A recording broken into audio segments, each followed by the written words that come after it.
Guys, আপনারা দেখছেন এই মুহূর্তে আমি এখন ফলতা জাহাঙ্গীর, যে জাহাঙ্গীর ছিল তারই এলাকাতে আছি। এখানে পুলিশ মোতায়েন তো করা হয়েছে, অনেকগুলো পুলিশ গেল এখান থেকে, আর্মিও আছে। সেখান থেকে আমরা এখন বেরোচ্ছি, বেরিয়ে দেখছি যাচ্ছি এই মুহূর্তে জাহাঙ্গীরের পার্টি অফিসের সামনেই জাহাঙ্গীরের অফিস পড়বে।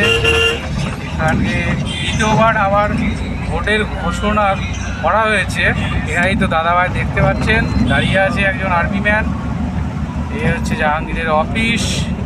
আপাতত এখানে এটা দেখে নিন, জাহাঙ্গীরের সেই আগের অফিস ভেঙে গেছে, মানে ভেঙে দিয়েছে। আর দুবাই সবাই ভালো থাকবেন। দিন